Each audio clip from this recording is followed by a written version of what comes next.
Buenas noches a cada uno de ustedes, hermanos. Me da un gusto poder volverles a saludar. Y quiero que quiero anunciarles que para la semana que viene, si Dios nos presta vida, estoy pensando que el jueves, alrededor de como a las 8:30, 9 de la noche, es cuando vamos a hacer nuestro estudio bíblico, empezando con la serie de los atributos de Dios.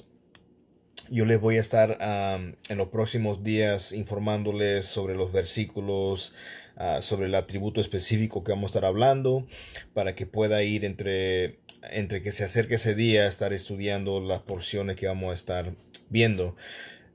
Me han hablado algunos en cuanto en la serie de proverbios que hicimos de la lectura, y entonces quiero continuar eso y voy a usar esta vez el libro de Juan.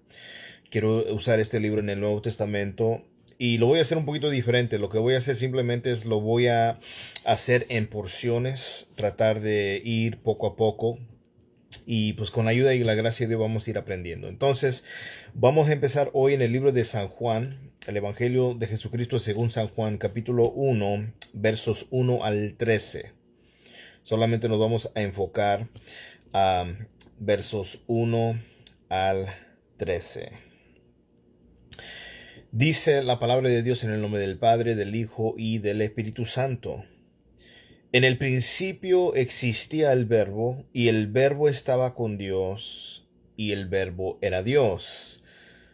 En el principio, esta expresión se refiere al tiempo antes que el universo fuera creado por Dios. Ah, nos indica claramente que la preexistencia de Cristo, quien es aquí conocido como el Verbo.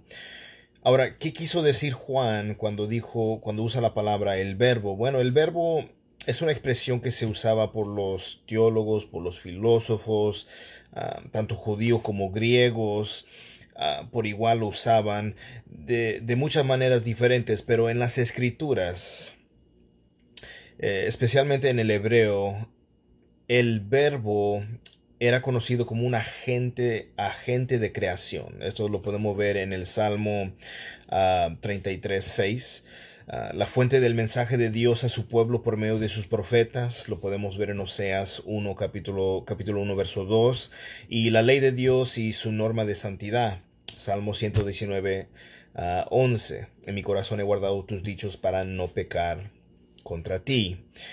Pero sigue diciendo que también no solo habla de que en el principio, y no solamente menciona el verbo, pero dice que el verbo, hablando de Jesús, era Dios. El logos es igual con el Padre en esencia y de deidad.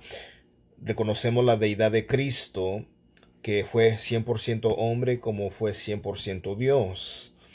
Sabemos que Jesucristo no fue creado, como enseñan algunas religiones o sectas.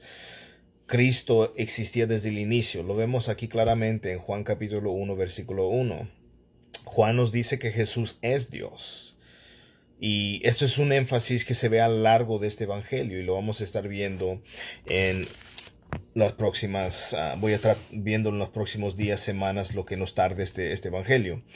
Verso 2 dice: Él estaba en el principio con Dios. Lo que dice el apóstol Juan es que en cuanto a Cristo, prueba y muestra que Él es Dios una y otra vez. Afirma su existencia desde el comienzo, su coexistencia con el Padre. Por eso dice: en el principio era el Verbo, y el Verbo estaba con Dios, preexistía con Dios, coexistía con Él. Verso 3 nos dice: todas las cosas fueron hechas por medio de Él, y sin Él nada de lo que ha sido hecho fue hecho. El Verbo, hablando de Jesús, no fue creado, sino que Él era el creador. Porque dice: sin Él, hablando de Cristo, sin Él, nada de lo que ha sido hecho fue hecho. Todo lo creado, desde el ángel con más alto rango, desde el gusano más pequeño. Todo fue creado por Él.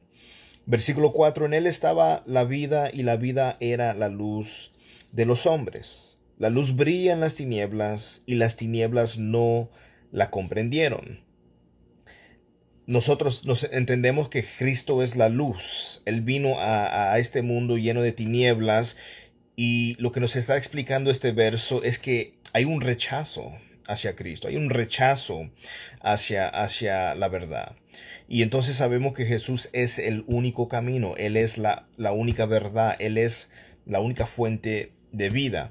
Aún así, las personas en tinieblas, como dice Efesios capítulo 2:1, están muertos en sus delitos y pecados. Solamente Dios a través de su poder puede darnos vida, nos da el don de fe y en ese entonces nos habilita para poder depositar confianza o fe en Él. Verso 6 nos dice, vino al mundo un hombre enviado por Dios. Ahora estamos hablando de Juan el Bautista. Iniciamos hablando del verbo que era Cristo, ahora pasa a hablar sobre Juan el Bautista. Vino al mundo un hombre. ¿Quién lo envió? Enviado por Dios, cuyo nombre era Juan. Este vino como testigo para testificar de la luz, a fin de que todos creyeran por medio de él. Nosotros, también como Juan el Bautista, no somos la fuente de la luz. Simplemente reflejamos la luz de Cristo en nuestras vidas. Él es la verdadera, Jesucristo es la verdadera luz, y Él nos ayuda a ver nuestro camino a Dios y al mismo tiempo nos muestra cómo caminar a lo largo de este camino. Dice el Salmo 119:105, lámpara es a mis pies tu palabra y lumbrera a mi camino. Dios nos dirige, Dios nos guía, Dios nos muestra, nos ayuda a entender cómo mantenernos en el camino de Él. Si estamos desviándonos, recuerda la palabra nos dice que no debemos desviarnos ni a la izquierda ni a la derecha. Tenemos que mantenernos, como dice Hebreos, la mirada fija, puesta en Jesús, el autor y consumador de la fe. Pero algo que me llama la atención es que usa la palabra testimonio. Y esto se refiere al papel de reflejar la luz de Cristo y nunca debemos presentarnos nosotros como la luz, sino más bien apuntar siempre a Cristo. ¿Cuál fue la obra de Juan el Bautista? ¿Cuál fue su propósito? ¿Cuál fue su misión? Él vino para preparar el camino del Señor. Él vino para dejarle saber a la gente, viene uno detrás de mí, el Cordero que quita el pecado del mundo. Él les dijo claramente, yo no soy. Cuando le preguntaban, ¿quién eres? ¿Eres tú el Mesías? ¿Eres tú el profeta? Él dijo, mira, yo no soy. Y reconoció que él tenía que menguar, él tenía que reducirse para que Cristo fuera elevado, fuera exaltado y levantado en alto. Y lo mismo nosotros tenemos que hacer. Cuando se trata de compartir nuestros testimonios, no es para relucirnos nosotros, cuán poderoso y qué es lo que hicimos. No, la meta es apuntar a Cristo. Siempre apuntar a Cristo. Los mensajes, las prédicas, todo lo que tiene que ver con la palabra de Dios apunta a Cristo. Desde Génesis vemos que se apunta hacia Cristo. Hasta Apocalipsis vemos que aún todo el centro está enfocado en Cristo, en la obra de redención que Dios preparó de antemano antes que el mundo fuese creado.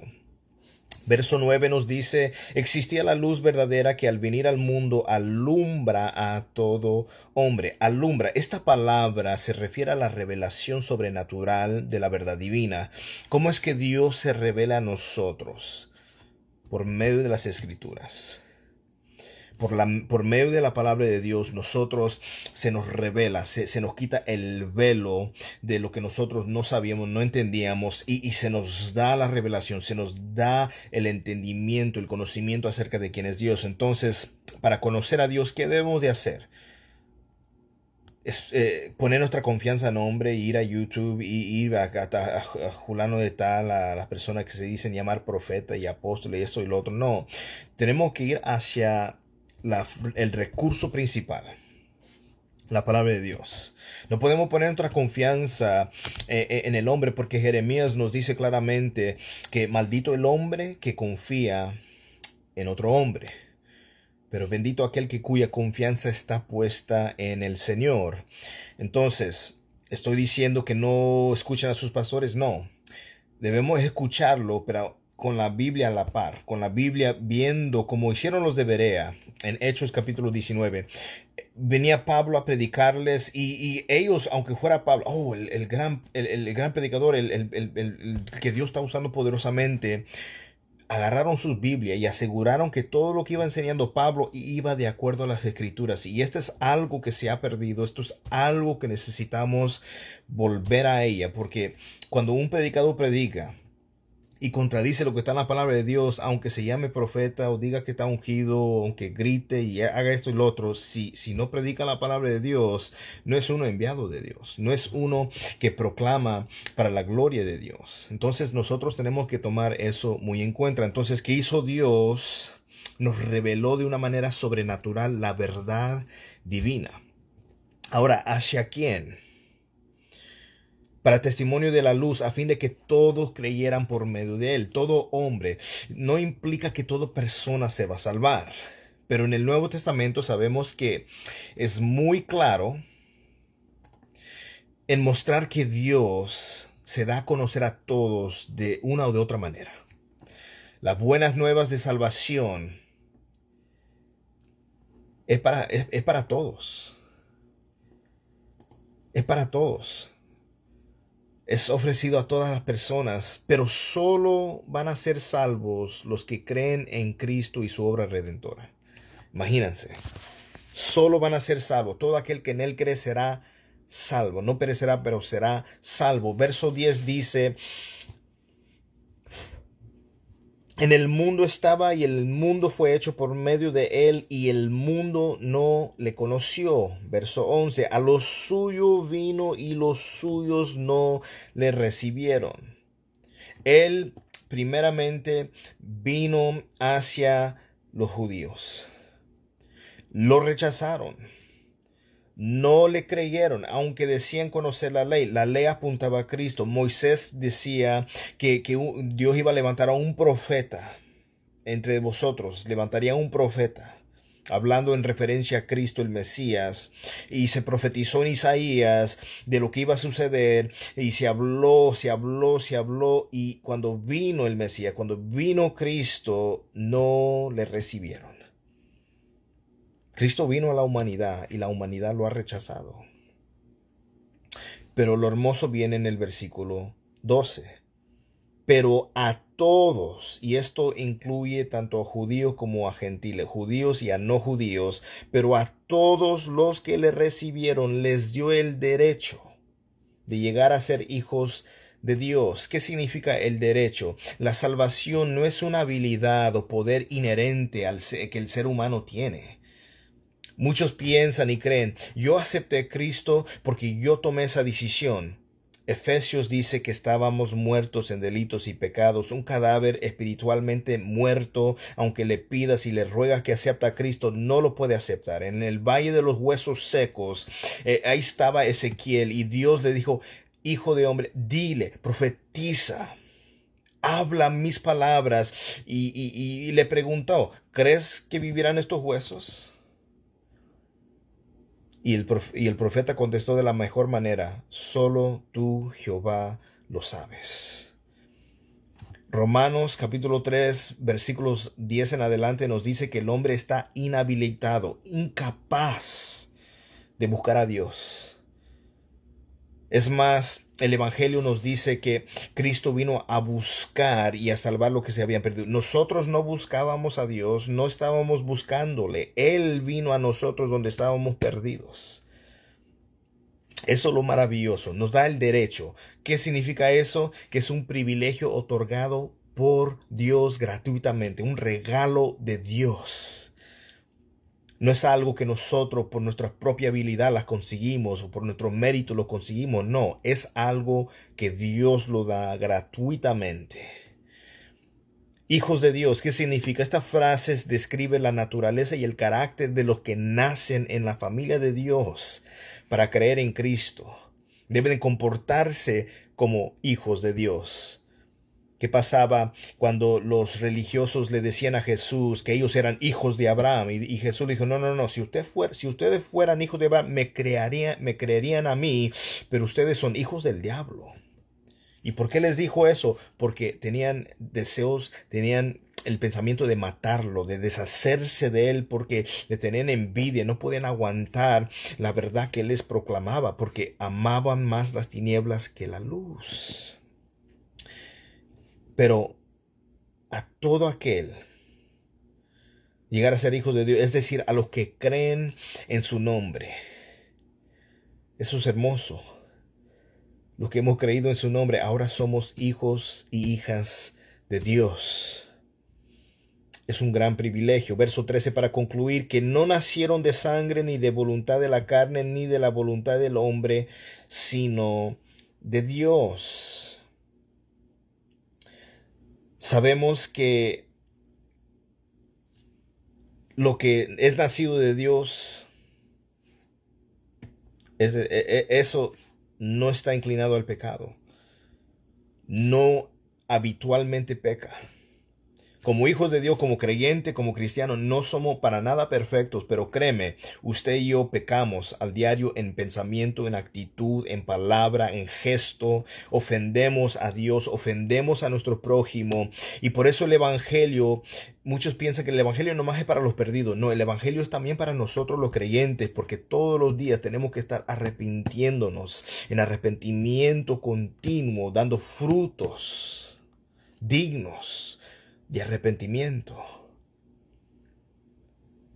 Por eso dice que no nacieron de sangre ni de la voluntad de la carne. No pudimos nosotros mismos decidirlo, no, sino por la voluntad de Dios, por la gracia de Dios. Usted y yo hemos sido alcanzados, somos salvos no por méritos, no por algo que saliera o naciera de nosotros, no estábamos dormidos y un día nos levantamos, oh, ahora quiero buscar a Dios. No funciona así. Él nos salvó.